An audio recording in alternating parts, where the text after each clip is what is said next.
ज्ञान the treasure में आपका स्वागत है। और हम आपको बताएंगे सबरीमाला का अयप्पा स्वामी मंदिर के बारे में, जो एक आस्था का प्रतीक है। यहाँ पर हर साल करोड़ों हिंदू दर्शन के लिए जाते हैं। दक्षिण भारत के केरल राज्य में सबरीमाला में अयप्पा स्वामी का मंदिर है, और इस मंदिर के पास मकर संक्रांति की रात घने अंधेरे में रहकर यहाँ एक ज्योति दिखती है।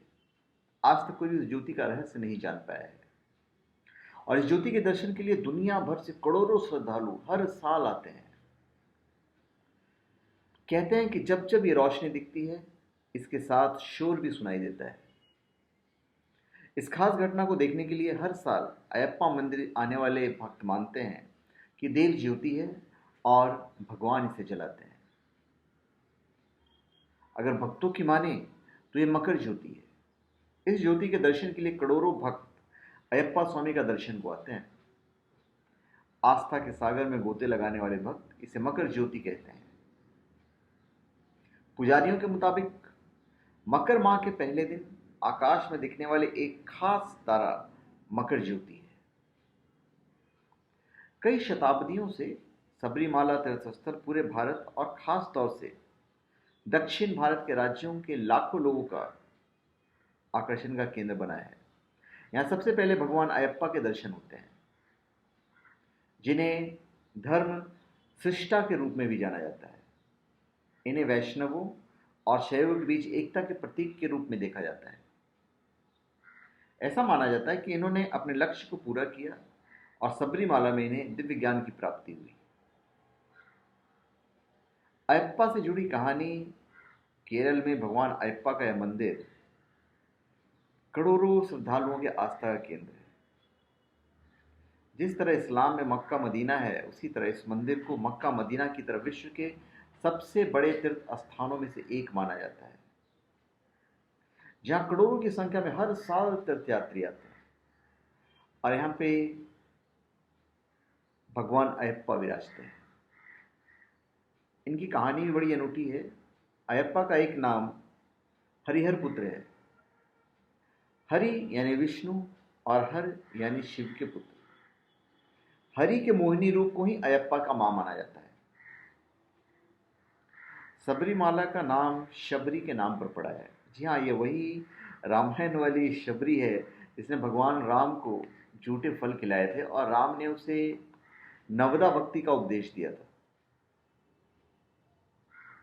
अगर हम इतिहासकारों की माने तो पंडालम के राजा राजशेखर ने अयप्पा को पुत्र के रूप में गोद लिया, लेकिन भगवान अयप्पा को यह सब अच्छा नहीं लगा और वो महल छोड़कर चले गए। आज भी प्रथा है कि हर साल मकर संक्रांति के अवसर पर पंडामल राजमहल से अयप्पा के आभूषणों को संदूकों में रखकर एक भव्य शोभा यात्रा निकाली जाती है, जो 90 किलोमीटर की यात्रा तय करके 3 दिन में सबरीमाला पहुंचती है। और कहा जाता है कि इसी दिन यहाँ एक निराली घटना होती है। पहाड़ी की कांतामाला चोटी पर असाधारण चमक वाली ज्योति दिखलाई देती है। सबरीमाला के जो प्रमुख उत्सव 15 नवंबर का मंडलम है और 14 जनवरी की मकर विलक्कू है। ये सबरीमाला के प्रमुख उत्सव है। दो उत्सव 15 नवंबर का और 14 जनवरी की मकर विलक्कू।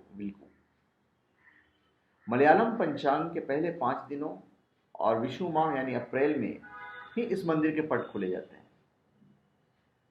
उत्सव के दौरान भक्त घी से प्रभु अयप्पा की मूर्ति का अभिषेक करते हैं। यहाँ आने वाले श्रद्धालुओं को स्वामी तत्वमसी के नाम से संबोधित किया जाता है। उन्हें कुछ बातों का खास ख्याल रखना पड़ता है। इस समय श्रद्धालुओं को तामसिक प्रवृत्तियों और मांसाहार से बचना पड़ता है। इस मंदिर में सभी जाति के लोग जा सकते हैं, लेकिन 10 से 50 साल की उम्र की महिलाओं के प्रवेश पर मनाही है। वहाँ पे चढ़ावा भी अनलिमिटेड आता है, करोड़ों का चढ़ावा आता है अयप्पा मंदिर में। और मध्य नवंबर से तीर्थ यात्रा शुरू हो जाती है। औसतन नवंबर से जनवरी के बीच करीब 4 करोड़ भक्त मंदिर में भगवान के दर्शन करने आते हैं, और इस दौरान यहाँ करोड़ रुपए का चढ़ावा आता है। ये आमदनी अरवाना प्रसाद यानी गुड़ का प्रसाद बेचने से, अप्पम और कनिक्का से होती है। सबरीमाला में स्थित इस मंदिर प्रबंधन का कार्य इस समय त्रावणकोर देवस्थानम बोर्ड देखती है।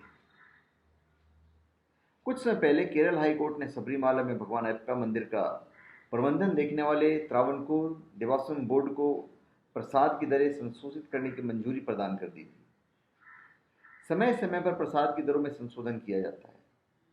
दरअसल महंगाई को देखते हुए टीडीबी ने प्रसाद की दरों को बढ़ाने के लिए हाई कोर्ट से संपर्क भी किया था। अभी चिंगल एक मलयालम माह है। चिंगल में खुलता है अयप्पा मंदिर का गर्भगृह, और गर्भगृह प्रत्येक साल 14 जनवरी को संक्रमण मतलब सूर्य का दक्षिणायन से उत्तरायण की ओर जाना, मतलब संक्रमण मंदिर का सबसे प्रमुख उत्सव है। इस प्रमुख दिन पर लाखों की संख्या में अयप्पा मंदिर में लोग पूजा अर्चना के लिए इकट्ठा होते हैं। यहाँ लोगों को इस दौरान माकारा विलापों के दर्शन होते हैं, जिसमें रोशनी का इस तरह से रखा जाता है जिससे ईश्वर का होने का आभास होता है।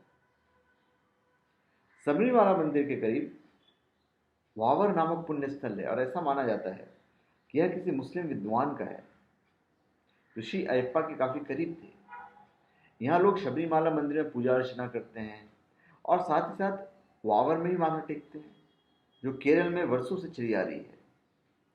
धार्मिक भाईचारे का ये एक अद्भुत उदाहरण है। पट खुलने के बाद अयप्पा मंदिर में पूजा कार्यक्रम मकर संक्रांति पर मानव मंदिर स्थित भगवान अयप्पा का मंदिर मकर ज्योति की तरह जगमगा जाता है। मकर संक्रांति पर पट खुलने के बाद प्रातः भगवान अयप्पा का रुद्राभिषेक होता है। इसके बाद सबसे पहले सुबह श्री गणपति पूजा, फिर उषा पूजा होती है, और शाम को एनटीसी मुक्तेश्वर महादेव मंदिर से थालापोली कार्यक्रम से गजराज पर भगवान अयप्पा की सवारी प्रारंभ की जाती है, जो इस शोभा यात्रा मानव मंदिर पहुंचती है। यहाँ पर मानव मंदिर में मकर विलक्कू अयप्पा मंदिर में पूजा आयोजित की जाती है। रात के समय दीप आराधना, प्रसाद वितरण, आतिशबाजी प्रदर्शन और फिर अंत में 10 बजे के आसपास आरती की जाती है। अयप्पा मंदिर से जो कुछ रोचक जानकारी मैं आपको बता देता हूँ। यह मंदिर पश्चिम घाटी में पहाड़ियों की श्रृंखला सह्याद्री के अंदरूनी हिस्से पर स्थित है। यहाँ आने वाले तीर्थयात्री घने जंगलों, ऊंची पहाड़ियों और तरह तरह के जानवरों के कारण यहाँ अधिक दिनों तक ठहर नहीं पाते हैं। ज्यादा दिन तक कोई रुकता नहीं है। सबरीमाला में साल के हर मौसम में आना संभव नहीं है, क्योंकि यहाँ आने का एक खास मौसम और समय होता है। जो लोग यहाँ तीर्थ यात्रा के उद्देश्य से आते हैं, उन्हें 21 दिनों का कठिन व्रतांग का पालन करना होता है, जिसके तहत उन्हें सुबह शाम की कठिन प्रार्थना से होकर गुजरना पड़ता है। सरनामविली और भगवान अयप्पा की शरण में मस्तक झुकाना पूजा का एक मुख्य हिस्सा है। केरल का प्रसिद्ध सबरीमाला मंदिर की वार्षिक यात्रा 2 महीने तक चलती है, जो काफी अहम मानी जाती है। आपको ये जानकर हैरानी होगी कि तीर्थ यात्रा में श्रद्धालुओं को ऑक्सीजन से लेकर प्रसाद के प्रीपेड कूपन तक उपलब्ध कराए जाते हैं। दरअसल मंदिर 914 मीटर की ऊंचाई पर है और केवल पैदल ही वहां पहुंचा जा सकता है। मंदिर का प्रबंधन करने वाले त्रावणकोर देवस्थानम बोर्ड ने सांस की तकलीफ से परेशान तीर्थयात्रियों के लिए ऑक्सीजन की व्यवस्था करता है।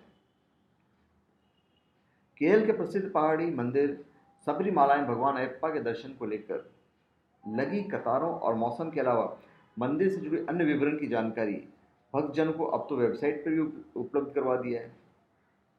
तो इससे जुड़ी जानकारी श्रद्धालुओं SMS से भी प्राप्त कर सकते हैं।